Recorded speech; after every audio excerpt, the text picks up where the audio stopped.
देखो ये हमारी बड़ी दीदी हैं और ये आज राखी बांध रही है, राखी का नेक कर रही है। इन्हें आज अपनी सास का जा रही फिर अपने ससुराल जा रही है। इन्हें जल्दी से जाना पड़ रहा है क्योंकि इनकी सास बहुत बीमार है, बहुत ही बुजुर्ग हैं, इसलिए जल्दी जल्दी भैया भाभी को राखी बांध के जा रही हैं। और ये हमारी सबसे बड़ी भाभी माँ है। तब तो मेरा जन्म भी नहीं हुआ था, तब ये यहाँ इस घर में आ चुकी थी। देखो ये बड़ी भाभी माँ है हमारी और ये किचन में बैठी हुई है, किचन का काम करके यहीं पे अपनी सुलह मशवरा कर रही, दोनों बातें कर रही हैं। रोटी तो दे लो, सही कह रहे हैं। देखो ये गाजियाबाद जाएंगी तो भाभी जी कह रही है कि रोटी रख लो, सब्जी रख लो, और सूखे आलू बना दिए हैं इन्होंने। कह रहे हैं कि गाड़ी में खा लेना अगर भूख लगेगी तो। भाभी इतनी अंगाई कर रही, बड़ा मैं तो है दीदी से पूरी अंगाई कर रही है। नहीं हमारी रोटी, हाँ ये मैं भी लेकर चलती हूँ बच्चों के लिए। हाँ रास्ते में जरूर मांगे रोटी। अब देखो बैठ के ही रोटी मांगे। इन दोनों की बात सुनो। अब ये अपनी अपनी पहली बातें बता रही है कि कैसे पहले रोटी लेकर चलते थे और रास्ते में जब ये काली खोली मिलकपुर धाम जाती है तो दीदी खाना बना के लेके जाती है। आप मिलकपुर धाम में क्या क्या, वहाँ पे क्या क्या होता है मिलकपुर धाम में दीदी? वहाँ उतर के जो जगह के मत्था टेक के चुका बखेर का जलहरी का जल पी के फिर पैदल चलते हैं। अच्छा, फिर वहाँ जाते हैं होली पे, फिर होली पे दर्शन करते हैं, झूले पे जाते हैं और झूले में उपला देते हैं, उपला दे के फिर प्रसाद डालते हैं, घी डालते हैं, फिर होली पे चलते हैं ऊपर पहाड़ के ऊपर जो हाँ फिर जोत जगाते हैं, परिक्रमा के फिर वापस घूम के आते हैं, फिर जोड़ छाटते हैं। जोड़ क्यों छाटा जाता है दीदी? जोड़ छाटना बस की नहीं है तो वहाँ घोड़े में खड़े रहते हैं जोड़ छाटने वाले, उनको पैसे दे देते हैं जोड़ छाटने के, मिट्टी के हाथ लगा के।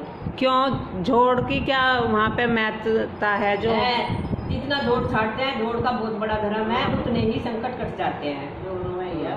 हमें भी वहाँ है, नहाते भी हैं, जल का छिड़काव भी करते हैं जोड़ में से। और अभी तो वे ही गधे होते हैं, गधे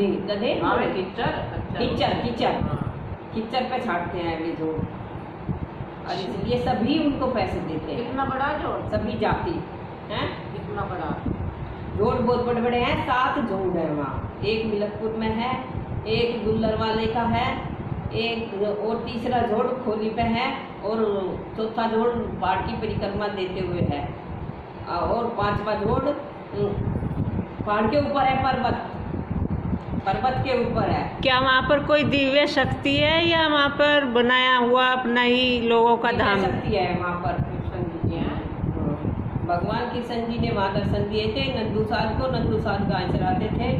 बस उनके पास भगवान कृष्ण जी आए, उन्होंने बोला कि हमें भूख लगी है, तो भूख लगी है तो उनको गाय है ये एक वो थी बछिया, उन्होंने कहा कि ये कैसे दूध दे देगी, तो भगवान कृष्ण जी बोले उनको मैं निकालूंगा, मुझको भूख लगी हुई है। उन्होंने उनके नीचे बैठ के दूध निकाला और एक लोटा दूध पिया। जब से वहाँ चमत्कार होने लगा और नंदू साधु को उन्होंने आशीर्वाद दे दिया, और जो भी भगत यहाँ आएगा उस पर बहुत बड़ी कृपा रहेगी, उनके सारे संकट कटेंगे। क्या वहाँ ऐसा चमत्कार होता है जो लोगों के संकट कटते हैं?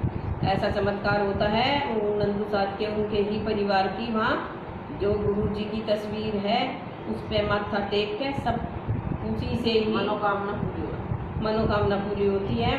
वहीं से ही शुरुआत होती है, वहीं से ही पेट फलानी होती है, होली तक वहीं से ही परिक्रमा दी जाती है।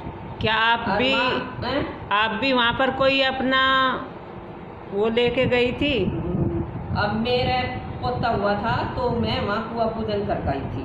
मनोकामना आपने वहाँ मांगी हुई थी अपनी? हाँ जी, मनोकामना तो वहाँ से सभी पूरी हो जाती है, घर में सुख शांति रहती है। जो आपने नाम लेता है मोहन राम का, घर में बहुत ज़्यादा सुख शांति रहती है, और सुख भी मिलता है, शांति भी मिलती है और घर में कलह कलेश भी नहीं होता। अगर जो उनके नियम करेगा, कबूतरों को दाना देगा और चिड़ियों को और उनकी जलहरी भरेगा रोजाना डेली नियम से, तो जरूर उनकी भगवान मोहन राम सुनते हैं। क्या ऐसा भी हुआ है वहाँ किसी भक्त को चमत्कारिक दर्शन हुए हो, महसूस हुआ हो? होते हैं चमत्कारिक दर्शन। आज भी कलयुग में भगवान है। कोई कहता है भगवान नहीं है, लेकिन भगवान का अनुभव किया जाता है। भगवान ऐसे नहीं दिखाई देते, भगवान के अनुभव होते हैं, दर्शन भी देते हैं और सच्चा दरबार है वहाँ पर। आपने वहाँ किसी को देखा है कि किसी को साक्षात दर्शन हुए हो इस तरह होली पर? वहाँ पर भगत जो खेलते हैं उनको बोलते हैं कि मेहर आ रही है, वहाँ पर पुकार भी देते हैं और जो बात बताते हैं वे उनकी बात पक्की निकलती है। यूँ तो हम कह नहीं सकते।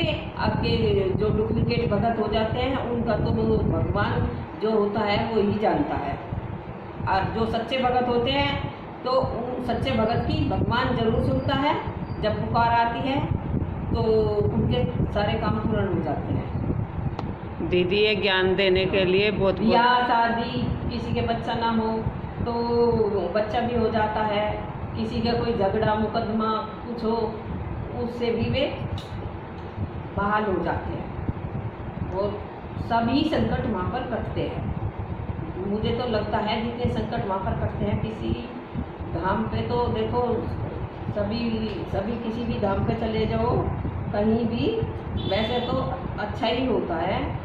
देखो धर्म का काम है तो वहाँ तो वो सबसे ज़्यादा कुछ हमें ऐसा अनुभव हुआ है जैसे हमारे वहाँ संकट कटे तो ऐसा लगता है कि यहीं से ही सारे संकट कटते हैं। क्योंकि हम बालाजी भी गए थे, बालाजी से नहीं लेकिन यहाँ राजस्थान से हमारे सारे संकट दूर हो गए और हमारे घर में सुख शांति भी है, सब बच्चे खुशहाल हैं। धन्यवाद दीदी इतनी जानकारी देने के लिए।